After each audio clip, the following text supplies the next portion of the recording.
सत श्री अकाल जी। इस करके रूबरू हो रहे हैं जिहड़ी अज यूपी लखीमपुर की घटना वो सानू सारिਆਂ ਨੂੰ पता लग ही गया भी वापरिया की आ।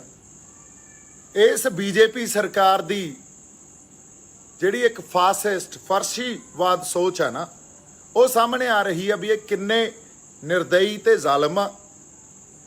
1 साल तो वध किसानां नूं साडे बजुर्गां नूं उत्थे पंजाब तो लैके ते उत्थों तक 1 साल तो वध समा हो गया ते अज तक इन्हां दे अंदर जिहड़ी एक दया हुंदी है ना किसी भी मनुख दे अंदर हुंदी आ वो नहीं असीं देखी।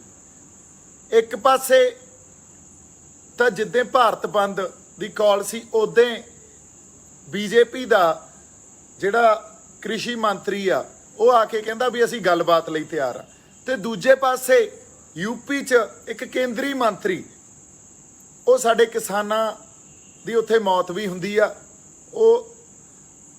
उन्हां दे उत्ते गड्डी भी चढ़ाउंदे आ ते उदों बाद उन्हां दे बयान सुनो। सब तो पहला बयान आके मैं तां तुसीं मैनूं जाणदे नहीं, मैं मंत्री तां हुण बणिया, मैं तां गुंडा सी कोई।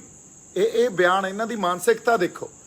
और जदों साडे बंदे साडे किसान उत्थों उन्हां दी वो अकाल चलाना कर गए उदों बाद बयान की आ रहा भी ये तो साडे इलाके दे तो लोग ही नहीं, ये तो गुंडे सी कोई। दसो जे हजे भी ये सानू आए परिभाषित करनगे ते असीं सोचते हैं भी असीं इन्हां नाल कोई राह लभ लांगे। ये बंदे तां फर्शीवाद जिहड़ा हुंदा ना एक फासिस्ट स्टेट या फासिस्ट एक कॉन्स्टिट्यूएंसी तैयार कर रहे हैं। ये फर्शीवाद दे लक्षण ये लक्षण हुंदे की आ जदों सरकार जिहड़ी हुंदी आ या जिहड़ी अज हकूमत आ जिहड़ी राज कर रही धिर आ वो तुहानूं पुश करदी आ, वो सानूं धक्कदी आ, इहो जिहे हालात पैदा कर दिंदी आ भी तुसीं हुण कुछ करो ते फिर असीं उहदे ते एक्शन लईए। सो बहुत मंदभागी गल आ। इस बीजेपी नूं हुण असीं इकट्ठे हो के सबक सिखावांगे क्योंकि तुसीं अगली गल देखो भी हरियाणे दा मुख मंत्री बयान की दे रहा, वो ये दे रहा भी आपदे वर्करां नूं साडे बीजेपी दे जिहड़े इन्हां दे वॉलंटियर आ ना उन्हां नूं इकट्ठे करो ते जिथे धरने लगे आ किसानां दे उत्थे जाके बहा दो। हुण जैसे को तैसा ते जिहड़े जेल जाणगे वो जेल जाण तो ना डरन क्योंकि जेल चों तुसीं कोई लीडर बन के निकलोगे भी किवें लोकां नूं आपदिआं नूं उकसाई जा रहे आ।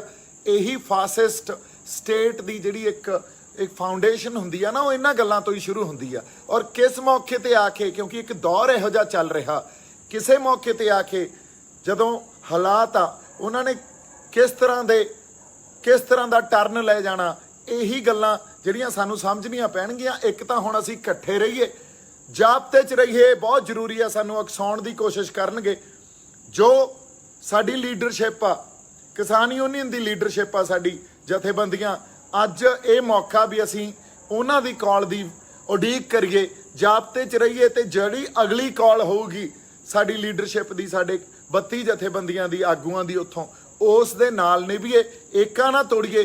साडे ते मुसीबतां पैंदियां आपस च असीं चलो साडियां वखरेवें विचारधारक तौर ते रहे होणगे पर इहो जिहियां मुसीबतां पैणगीआं तां नाल खड़े आ डट के जथेबंदी वारस पंजाब वल्लों भी ते आपदे इंडिविजुअल तौर ते भी नाल खड़े आ डट के मोदी नूं भी ते इन्हां दे खट्टड़ नूं भी ते जिहड़ा वो केंद्री मंत्री आ आपां इन्हां नूं सबक सिखाउणा ही सिखाउणा।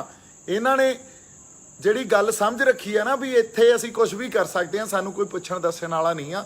इत्थों दे हालात इस खित्ते दे इस देश दे हालात जे अज कोई खराब कर रहा तां राज कर रही जिहड़ी बीजेपी आ वो कर रही आ।